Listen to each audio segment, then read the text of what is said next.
that are airworthy in the world.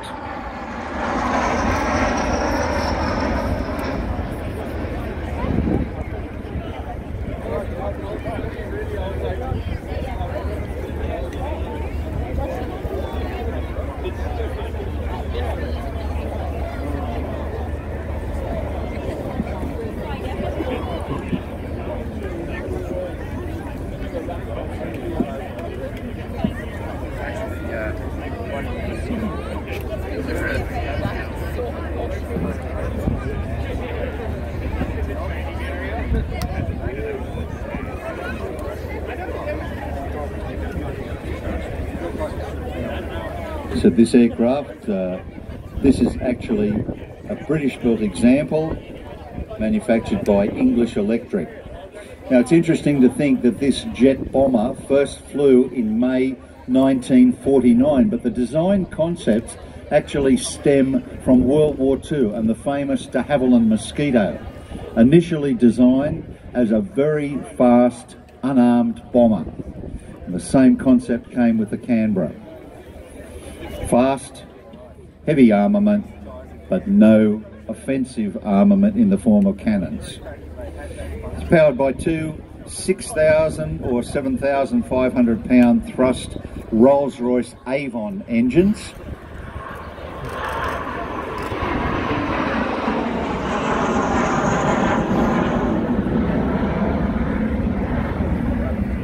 These are axial flow.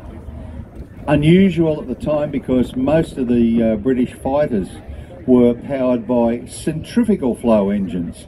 The axial flow engine is what the Germans used during the Second World War on aircraft like the Messerschmitt 262 and the Arado 234, their jet bomber.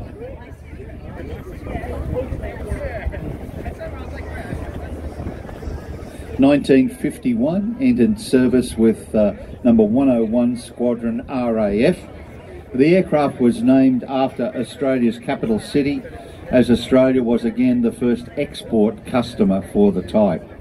We actually built 48 of these with the government aircraft factories down in Victoria.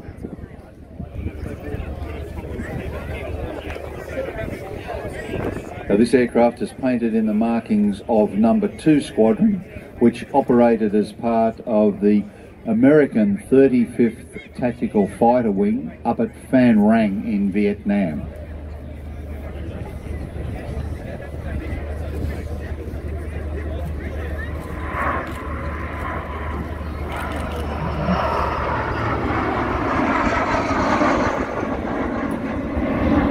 The Australian examples of the Canberra differed slightly from the British. Now this particular one is, as I said, British. It has a pilot and it has 2 seats behind the pilot for bomb aimer and basically navigator. And one of those crew was also tasked to be the bomb aimer.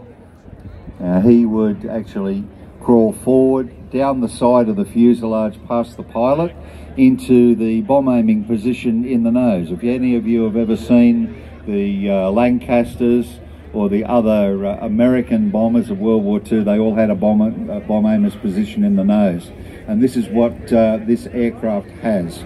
It can carry 6 750 pound bombs, 4 in the bomb bay, and 2 uniquely on Australian designed racks that went right out on the wingtips, and that was the same position that they used for the long-range tanks.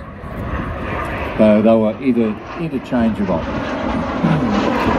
Aircraft is flown today by Air Chief Marshal Mark Binskin, retired. He's the former Chief of the Air Force and former Chief of the Australian Defence Forces as well. Now, a lot of people have said that Mark's now gone over to the dark side because he's flying a bomber, and his whole life he was flying fighters.